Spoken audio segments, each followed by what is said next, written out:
Hello, friends. It's good to be with you again. I am grateful for the discussion that we had this week, ranging over, well, the material ranged over Howard Thurman and Benjamin Mays and Adam Clayton Powell Jr. But of course, the Moodle discussion that we had this week focused almost entirely on Howard Thurman. Which is how this usually goes these days. It didn't always. The irony here, of course, which is a little bit of an historiography thing that I got into, I think, with Gabriella on Moodle, has to do with the fact that, well, the way that this now goes is just the opposite of what it was like back in their time. I mean, Adam Clayton Powell Jr. was just an enormously famous, important figure, known to millions of people who never heard of Thurman or Mays, who carried an enormous amount of water for the Black social gospel and in American politics more generally. And so Powell is just famous on another whole scale. And in his time and for years afterward as well. And of course, Benjamin Mays also is an important movement leader. He was the most important mentor that Martin Luther King had. He was a columnist for the Pittsburgh Courier, vice president of the Federal Council of Churches, and is also willing to give that Mordecai Johnson-like talk about racism and racial justice and white supremacy out there on the speaking trail every week. I mean, there's that sort of core political talk that Thurman is not willing to give. Mays and Johnson give it all the time. So Thurman is a quite different kind of figure than Johnson was, or Mays, or Adam Clayton Powell Jr. And yet, and also because of that, he is also now the one who radiates to our time. His interfaith, mystical spirituality cuts across all manner of categories. He just reads as being someone just very contemporary in a way that with these earlier figures you really do have to sort of get deeply into the sort of political and socio-historical circumstances of their times to really be able to get them, whereas Thurman just blazes right straight to our time because he's always talking about what it means to be a good person, a spiritual person, following a religious path. He was that way early on. We got into a fair amount of this in our Moodle discussion. Today, there's a series of things that happened to him along the way that mark him. You have the experience with his grandmother of reading the Bible to her and anything but the Apostle Paul. That awful funeral service for his father when the minister preaches his father to hell. When Thurman needs to start to identify the things in Christianity that are just total non-starters for him. And since he's averse to a fair amount that is Christianity, that's everything that was in the head of that preacher. Then the question is, is there any kind that's actually that I need to claim, that is claiming me? And that's a question that takes him many, many years to answer. He does have this mystical oceanic spirituality from his days of just walking the beach in Daytona Beach. So almost all the important Thurman stories have something to do with that. If there's some moment of self-discovery when he acquires a new language for, more permission for to be the way that he is, or the like. One of them, of course, is that moment when he's in seminary at Rochester and he hears a passage read by Olive Schreiner, and it's just stunning to him to hear someone actually speak, give language to a sense of the beauty and unity of the world that he feels, that in fact is his religion. And then has to discover that this person who wrote this gorgeous piece of writing um, is no longer living, and she was a white South African feminist who was also a racist.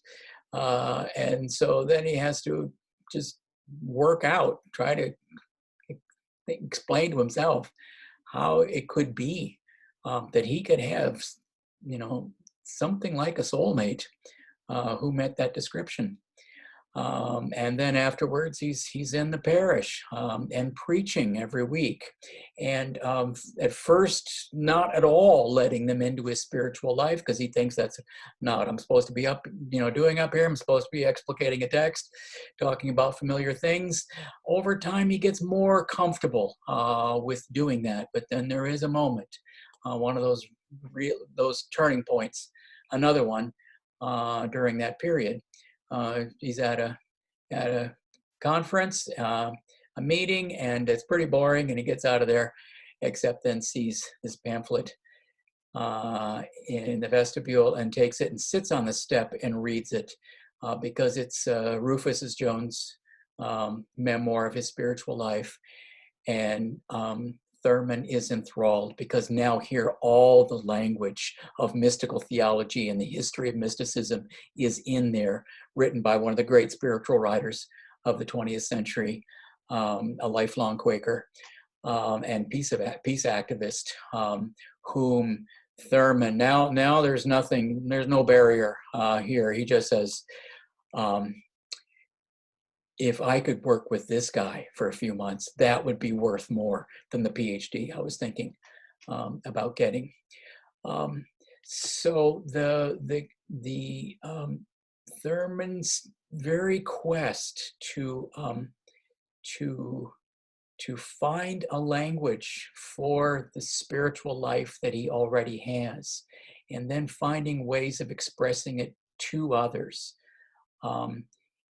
Takes many years, and of course his writing doesn't even start until many years after everything I'm describing right now. His writing career only starts after he's taught at Howard and left, and then gone out to San Francisco to have that church, and then he starts some of the writing began out there. But just as the story of his life was this struggle to acquire a spiritual language for the spiritual life that he already has, and then express it with others. So also his pacifism was of that sort. Of course, it's connected to this very thing. These aren't two different things. But when Thurman talks about violence and war and nonviolence, he doesn't talk about it the way that so many of his colleagues in the FOR did talk about it, or they've got an absolute position or an absolute set of principles that they got out of the Sermon on the Mount or Gandhi or some conflation of them. And so then you get this kind of argument that once you've stated what the premise, what the absolutes are, then you're simply applying them to whatever circumstances you are in, applying some kind of casuistry about lesser evils, or emergency situations, or just war theory, or the like. And you just don't get any of that kind of discussion ever in Thurman, because it just wouldn't be true for him. His search always, the story of his life so far as this subject went, was always just to try to learn nonviolence, to find out, having committed himself to a life of nonviolence, now he's committed to finding out where it takes you, where it took him. And because it's personal in that way, but also therefore unifying, he just doesn't go into the kind of discussion that's just second nature to people arguing about just war and pacifism, more the like. So he has many sayings that sort of go with both of these things. And his most famous one was, ask not what the world needs. Ask what makes you come alive, and do it. For what the world needs is people who are truly alive.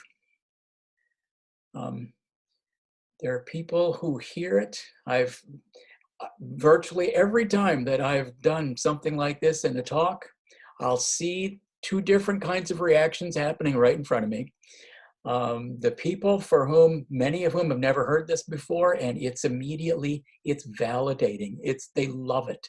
It's enthralling. It's confirming that of the spiritual work they need to do, whether or not they're involved in some kind of movement activism.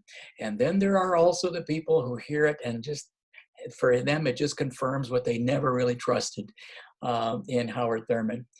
We got into this a little bit in the Moodle discussion today. In Thurman's time, there were plenty of people who were angry with him, critical of him, even sort of resentful of him, that they thought he should be he should be the American Gandhi. And for Thurman, becoming the American Gandhi would have required taking on political tasks and doing a kind of political work that was just not him, that just did not follow from that Howard Thurman-esque, maxim about doing what makes you come alive. These things can come together, and of course they have for so many. But he also speaks to people for whom movement activism isn't going to be it, and they're not going to judge their lives by how much of it that they do. That's a way of life in the spirit as well. And so now we have the irony, the outcome that I talked to a bit, especially with Gabriella in the Moodle forum today, where figures who were far more famous than Thurman in his time are much less talked about today, and their books have fallen out of print because they're bound to their context and were very, very political. Whereas Thurman, who's always looking on a different plane, now blazes right straight to our time, and was an important mentor and spiritual figure for Martin Luther King. When he talked to King, it was usually about self-care, about making sure he was taking enough care of himself to be of any good to people out there in the world, and to keep his spiritual bearings. And King was willing to listen to Howard Thurman about it. And of course, Thurman's first book, the book that reworked his lectures from when he taught at Spelman in the late 1920s, Jesus and the Disinherited, was something like the Bible to King out there on the movement trail. All right, friends, with my eye on the clock, I need to sign off. I am having a very hard time accepting. In fact, I just don't accept it that some of us are never even going to see each other again. Some of you have already left New York, and we were separated so quickly. But we still have a couple of weeks to go. We have the Martin Luther King material next week, 2 big chapters on the civil rights movement of 1955 to 68. So that's all in play next week. And I look forward to seeing you then. I miss you. So long, friends.